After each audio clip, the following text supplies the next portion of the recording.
So, hello guys. I successfully removed the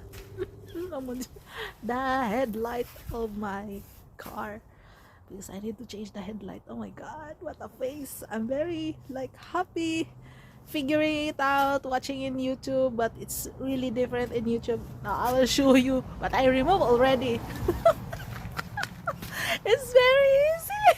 My goodness. So this is the headlight. Very short wiring there. That's the model.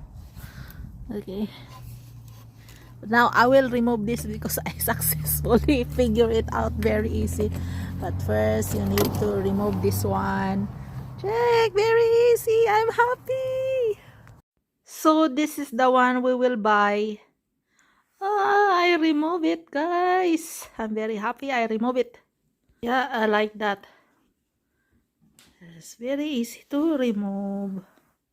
Yeah, it's very easy. I thought it's difficult. I got this car. So after watching the YouTube, I read a book and go to this page 173, and that one very easy. So I figure it out. It's like that only.